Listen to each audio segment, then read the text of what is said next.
விடுதலை சிறுத்தைகளும் கையில் எடுத்து மாநில சுயாட்சி மாநாட்டை நடக்கிறோம். இன்றைக்கு மாநில உரிமைகள் தொடர்ந்து இந்தியா முழுவதும் பேசுபொருளாக மாறி இருக்கிறது.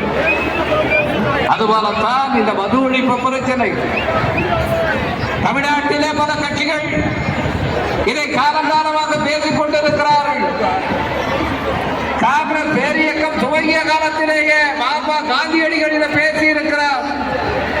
காங்கிரஸ் கட்சியிலே இருந்த போதும் அதை விட்டு வெளியே வந்து சுயமரியாதை இயக்கம் கொண்ட போதும் தந்தை பெரியார் அவர்கள் மதுவிலக்கு பிரச்சாரத்தை முன்னெடுத்திருக்கின்றார்.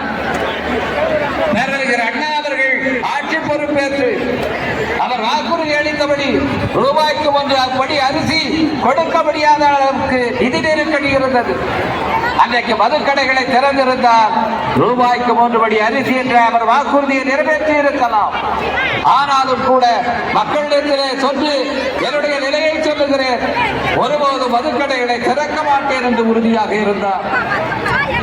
முத்தமிழறிஞர் கலைஞர் அவர்கள் 1971ஆம் ஆண்டில மதுக்கடைகளை திறந்தாலும் மக்களுடைய உணர்வுகளுக்கு மதிப்பளித்து 1974ஆம் ஆண்டிலே முழு மதுவிலக்கை இங்கே அமல்படுத்தினார். எனவே இது நீண்ட காலமாக பேசப்படுகிற எல்லா கட்சிகளுக்கும் ஏற்புடைய ஒரு விஷயம்தான். ஆனால் இன்றைக்கு ஏன் விடுதலை சிறுத்தைகள் கட்சி இதை எடுக்க வேண்டி இருக்கிறது? தமிழ்நாடு இந்தியாவிலே பல பிரச்சனைகளை பல விதங்களிலே ஒன்றினை வைத்துக் கொண்டிருக்கிறது. கல்வி வளர்ச்சியா தமிழ்நாடுதான் முதலிடம், பொருளாதார வளர்ச்சியா தமிழ்நாடுதான் முதலிடம், பெண்களுடைய கல்வியா தமிழ்நாடுதான் முதலிடம். இப்படி ஐநா சபையினுடைய வளர்ச்சி குறியீடுகளிலே 13 குறியீடுகளிலே தமிழ்நாடு இந்தியாவிலேயே முதலிடத்தை பெற்றிருக்கிறது. நம்முடைய மாண்புமிகு முதலமைச்சர் அண்ணன் தளபதியார் அவர்களுடைய தலைமையிலான இந்த ஆட்சி தமிழ்நாட்டை 13 குறியீடுகளிலே முதலிடத்துக்கு கொண்டு வந்திருக்கிறது. ஆனால் அத்தகைய பெருமையோடு இருக்கின்ற தமிழ்நாட்டிலே மது குடியர்களுடைய எண்ணிக்கை அதிகரிக்கிறது.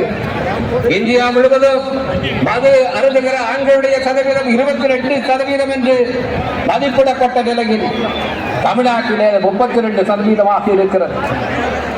இந்தியா முழுவதும் விதவைகளுடைய எண்ணிக்கை 2011ஆம் ஆண்டு மக்கள் தொகை கணக்கெடுப்பில் 6.4% என்றால் இங்கே 9.7% 10% அளவுக்கு இருக்கிறது.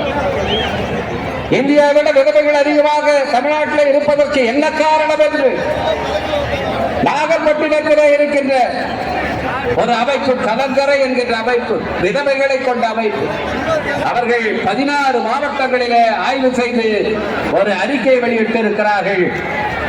பாதி பேர் மது குடியர்கள், அவர்கள் கணவர்கள் மது குடியர்களாக இறந்து போன காரணத்தினாலே விதவைகள் ஆகிவிட்டார்கள் என்ற